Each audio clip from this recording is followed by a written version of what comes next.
Jeff Keenan here. I'm going to do a quick comparison between the new Gotrax G4 and the Gotrax XR Ultra. So the biggest difference when looking at these scooters, the new G4 looks much bigger because of the deck height. I thought when I first got it that the tiller was higher, but it's actually that because of those 10-inch tires, you get a lot better ground clearance. And the tillers are actually about the same length. But when you're riding on the G4 or on the XR Ultra, it pretty much comes up to your same level, maybe a little bit higher on the G4, but you know, it's below chest level. So big differences here. The batteries on the G4 on the deck now. On the Ultra, they're in the stem. The folding mechanism is a big change. On the XR Ultra, you have this lever with a safety catch. On the G4, you have this nice front catch with the safety on it. With the G4, you get this built-in cable lock, so you can lock it somewhere. The folding mechanism where it locks on the fender is a little bit different. You just have a hook here on the XR Ultra.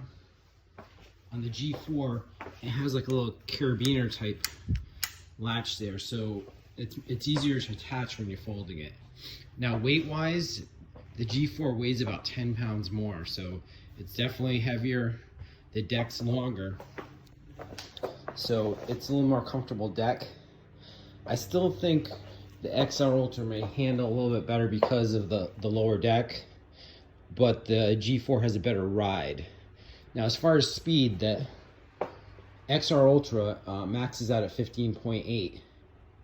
It'll go a range of about 15 miles according to Gotrax, and I've measured pretty close to that. With the G4, on level 1 it'll do 15.8, on level 2 it'll do 20 miles an hour, and they advertise 25-mile range. I haven't verified that, but I guess other people have tested it and they've gotten pretty close. So I'm going to do a full ride with a fully charged battery and see what I can get. Now, on the displays, the G4 adds this odometer on the display. Now, I haven't figured out how to reset the odometer since new. I emailed Gotrax to see if I can figure that out, but I've tried a lot of combinations, can't figure that one out. Over here on the XR, all you get is speed and battery. Also a headlight notifier, and you get that over here also. You have to hold down the plus. Now, another nice feature on the G4 that the XR doesn't have, it has this push assist. So if you hold the minus button, it'll walk the scooter at 3 miles an hour. So if you're pushing it, it makes it easier to push. Both have the bells. Both have dual brakes. Now, on the G4, you have the motors mounted in the rear. The brakes are both in the rear. So you're only braking on that rear wheel. It still feels fine. It stops great. And I think it's probably a more natural feeling to it. You see you also get a brake light that flashes when you pull the brake lever. Now, on the XR Ultra, it has a disc brake on the back, but it has regen brakes on the front, so you're effectively braking with both wheels, so that it may give you a little bit better stopping, but the feel isn't as good because the electronic brake isn't always natural feeling. You really have to get a feel for it. But both of them brake very well.